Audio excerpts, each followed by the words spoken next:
We'll start with a feared staffing shortage. The Oregon Medical Board today issued temporary emergency rules. Among other things, they're allowing retired physicians and physicians' assistants to resume working, and they're letting doctors from other states apply to practice here.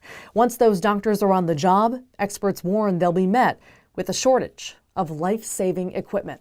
We anticipate that the way that we're using them now at our current what we call burn rate, that supplies may be depleted in approximately 2 weeks. Multnomah County's health officer issuing a dire warning last week about personal protective equipment, or PPEs, things like gloves, masks, and gowns. Officials confirm the timeline hasn't changed, meaning Portland area hospitals could run out in days. Then there's the national shortage of ventilators needed to care for the critically ill. Yesterday, the president tweeted he's given major automakers the go-ahead to start producing them.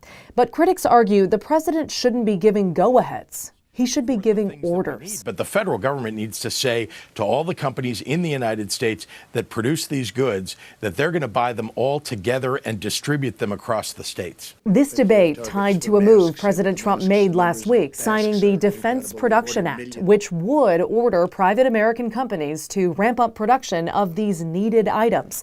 The problem is he hasn't invoked the act, arguing if companies step up on their own, he doesn't need to. In one case, we're competing for ventilators. This morning on the Today Show, Illinois Governor J.B. Pritzker argued that strategy has left states to battle it out and bid on their own. We were bidding against foreign countries and other states.